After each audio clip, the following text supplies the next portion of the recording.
In Judaism, the goal is, I don't know if I'm going to tell you this yet. I think I'll wait a second. In Judaism, it's an unbelievable concept to think that in every book, anything you ever will come across studying, whether it's the Torah, the 5 books of the Torah, the Nevi'im, the prophets, Megillas, scribes, anything in the written Torah in Judaism has numerous references, directives, and even instructions that we must be happy. In Psalms, it tells us, Ivdu et Hashem b'simcha. We need to serve God with joy. We should celebrate at this time. We should be happy at this occasion. We should cheer up the poor, the needy. We're told so many times, in so many ways, by so many people that we need to be happy. And the obvious question is, look, listen, God, you're telling me what I should eat and what I shouldn't eat, when I should rest, how I should this, I should help the old lady across the street. I should put a few coins in a bucket. I should tie black straps to my hand. I should light candles. Okay, whatever. But you're telling me I should be in a good mood also? What kind of chutzpah is that? Not only is it a chutzpah, but my bad mood, you know whose fault it is? Yours. You gave me these parents. You gave me this crummy situation. You gave me, I got accepted to this school where there's nobody here for me to talk to, or whatever. The list could be different for everyone. But God's telling me, be in a good mood, serve God with joy. Whatever you're doing, it should be with a happy, smiling face, greet everybody with joy. All these verses and these directives, we should be happy.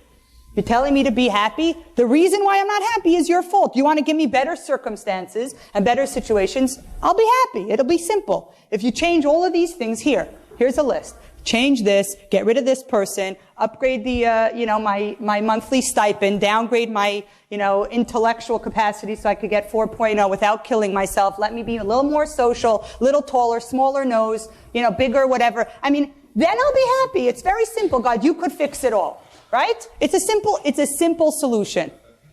And what happens? You guys ever wake up in the morning and put your foot into a sock and your toe gets stuck in like the threads that are there in the inside of your sock? Anyone? It's only my socks that do that? Like it's the toe trapping socks. No one has these?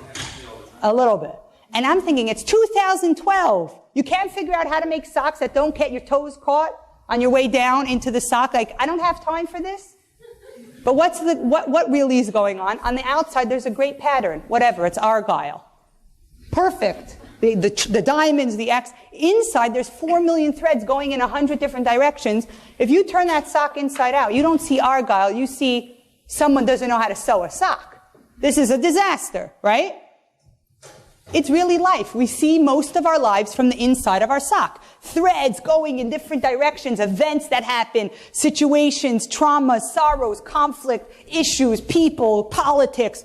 It's a pile of thread. I want a refund. I'm throwing these out. I'm going barefoot. I'm not wearing these anymore. Really, on the outside of the sock, there's a perfect picture. And if every single thread wasn't going in exactly that direction on that exact angle, my life wouldn't be this picture it's supposed to be. Sounds very nice, but it doesn't always work so well, right? Because we get the inside the sock view. God, lucky for him, how convenient, sees everything perfectly. There's a perfect picture. So what happens? How do we achieve some semblance of happiness and comfort? Judaism tells us it's all in our attitude. It's all how we see things. Now, is it possible for a human being to see their life the way God does? I don't know about you, but it ain't working for me. Right? It's very nice that God has a perfect plan and a perfect picture and everything makes sense. But in my life today, I'm struggling with this. And how am I paying the mortgage? And how's this kid going to stop fighting with this kid? And how's this person? All the issues that I have, how am I supposed to see this as a perfect picture? It's not so simple. There were 2 disciples of the Maggid of Mizrich, who was a great Hasidic master. He was a disciple of the founder of the Hasidic movement, the Baal Shem Tov, and they were studying a tractate in the Talmud that drove them berserk. What did it say in the Talmud?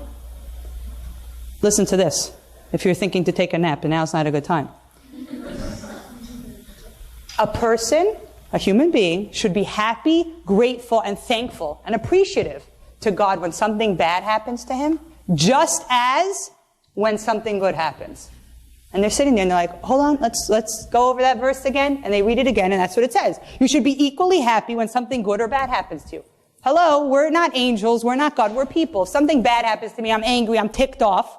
And if something good happens to me, okay, maybe if I'm in the mood, I'll say thank you or I'll be appreciative. But it's certainly not going to happen that something bad happens to me and I say, thank you, dear God, for causing me to flunk it's not going to happen. They were very disturbed, so they went to the Maggid, their teacher, and they said, could you explain this verse to us? It doesn't make sense. And the Maggid said, you know what? My dear students, I can't help you. But I know someone who could. His name is Zusha, and he lives in Anipoli. Go travel to him, and he'll give you the answer. You're shaking your head. You heard about this guy, Zusha? Great guy. Right? So they're like, we're going to go travel to Zusha. Now, this wasn't like we're jumping in the car, we're going down the freeway, and we might have to pay a toll. This was, 2 weeks in Russia, in the cold, in the mud, in the snow. Well, not so simple, but they're committed to getting to the bottom of this. How could God tell people that this should be a reality in their lives? They travel, they get to the town of Anipoli, they're asking everyone, where's Zusha, and everyone's pointing, keep going, all the way to the end of the village. Sure enough, they rock up at the most dilapidated looking hovel. The shutters are hanging on by a thread, the roof's caving in, the windows cracked. This is like, forget the housing department banning this place, it should be burnt down now. And they're like, okay, we arrived. So they knock on the door very gently. They didn't want it to fall off of its hinges. And the door opens, and this guy is smiling and beaming, and he looks at them, and he's like, welcome to what do I owe this great honor and privilege, disciples of the Maggid coming to see me, humble Zusha, come in, sit down. And they're like, yeah, it's going to be easy, being that there's straw for chairs, whatever. Anyway, they come inside, and Zusha says, so what brought you here? And they said, well, obviously we came to see you, and things look great. But we were actually sent here by the Maggid because we had a question in our studies, and he said that you would have the answer. Me, humble Zusha, has an answer for you? What's the question? So they tell him this thing that they were studying about God saying we should be happy equally for the good and the bad, and we don't understand it. And we were told you would give us some insight. Okay. So Zusha gets up and he starts stroking his beard, maybe, I don't know, walking around the room, and he's pacing and he's chuckling. And after some time he comes back to them and he says, I'm so sorry, but I don't think I could help you. I don't have the answer. And they're like, no. We've been traveling for 2 weeks. You're Zusha from Anipoli. This is the right guy. You're going to need to work a little harder, come up with something, because you're the guy with the answer. So just think of something. Tell us whatever. So Zusha said, I'm going to think. And he's, again, pacing and thinking. Finally, he comes to him and he says, I'm so sorry. Your dilemma, your question was, how can a person be happy when something negative happens, when there's a struggle, when there's a challenge in their life? And the reason why I don't have an answer for you, or it would be a chutzpah for me to think that I have the answer, is because in my whole life, I've never had anything bad happen to me. I've never been presented with a challenge. And so I'm going to tell you how to react when I've never been in those shoes. I've never experienced something negative. So these two disciples are like, You take one last look around here. Okay. And I could only imagine that for those 2 weeks that they had to travel home, they had a lot to talk about, because the truth of the matter is, most of us will never achieve that state of being where Reb Zusha was at, which is the physical world is just physical details. It doesn't affect my happiness, my contentment, my joy. It's not a struggle. It's not a challenge. That's something that's way beyond the reach of most people. But to understand the concept behind it, that my attitude, how I view things, how I view situations changes everything, that's profound. That is something that could blow someone's mind, because it changes your whole life. And the truth is, the Hebrew word for simcha, for happiness, is related to the Hebrew word machshava, which means mind. It's in your mind. You would think that the people who accumulate the most happy circumstances, go to the most parties and the most joyous events and the most vacations, they acquired so many happy, fun moments, therefore they're the happiest people. And that's not the truth. The truth lies much deeper than that. The people who sometimes have to struggle more than others and work, they end up being the people who find deep, real, inner contentment and happiness and joy because of the struggle, because life wasn't so simple. And it's not the things that you see and you touch and you feel and you could show off to others that make you happy. It's the stuff that goes on deep inside. And so in a classroom in Russia, there was a teacher who, as a good commie, was educating the class with some nice communist doctrine to start off the morning. And she says to the kids, all right, everybody, do you see the blackboard? And all the kids are like, duh, sure, we see it. So she says, okay, that's because it exists. She points, does everyone see the window? And the kids look, whatever. Spasiba, sure. Good, it exists. And she points all around the room. You see the floor, the wall, the ceiling. Every time they say yes, she says, that's because it's real, it exists. Finally, she gets to the punchline and she says, does anyone see God? The kids are all looking around. No. So she says, that's because he doesn't exist. Okay, we got the point. Great lesson, right? Until Chaim Yankel in the back corner of the room raises his hand and he says, does anybody see the teacher's brain? And the kids all look around and he says, maybe it's because she doesn't have one.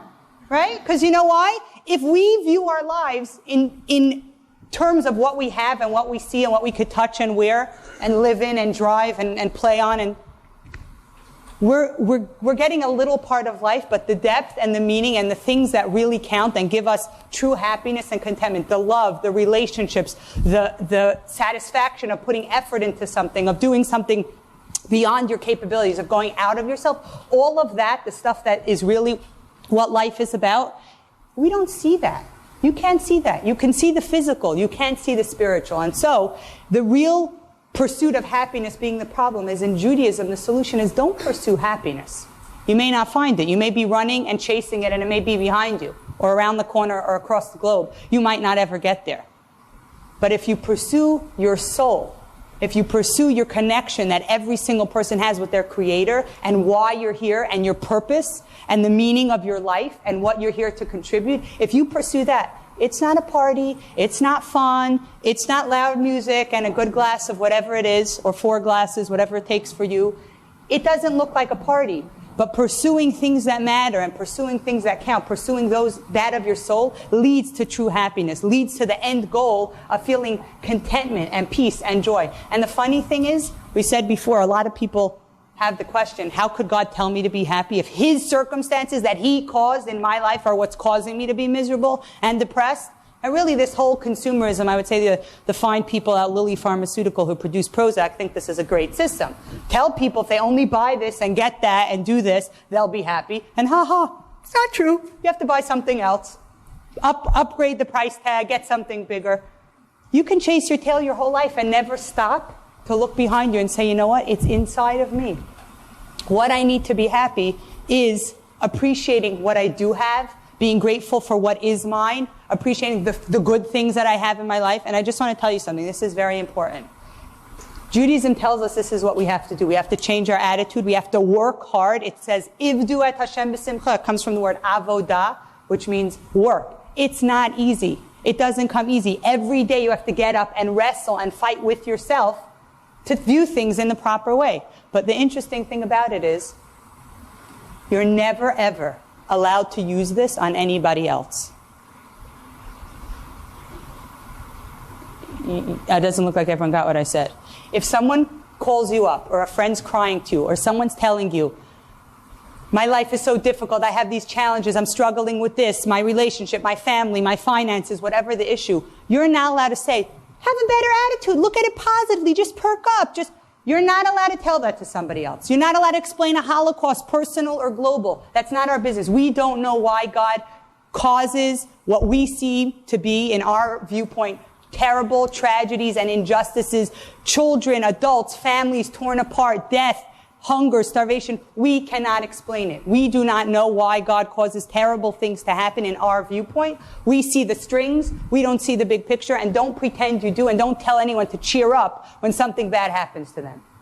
Your job, when somebody comes to you and complains and says, I'm struggling with this, I'm in pain because of this, is to be kind, sympathetic, empathetic, roll up your sleeves, lend a hand, cook them dinner, take them out, cheer them up, do whatever you can possibly do within your capabilities to help that other person. Don't tell them, have a good attitude, just change the way you look at it, it'll all be fine.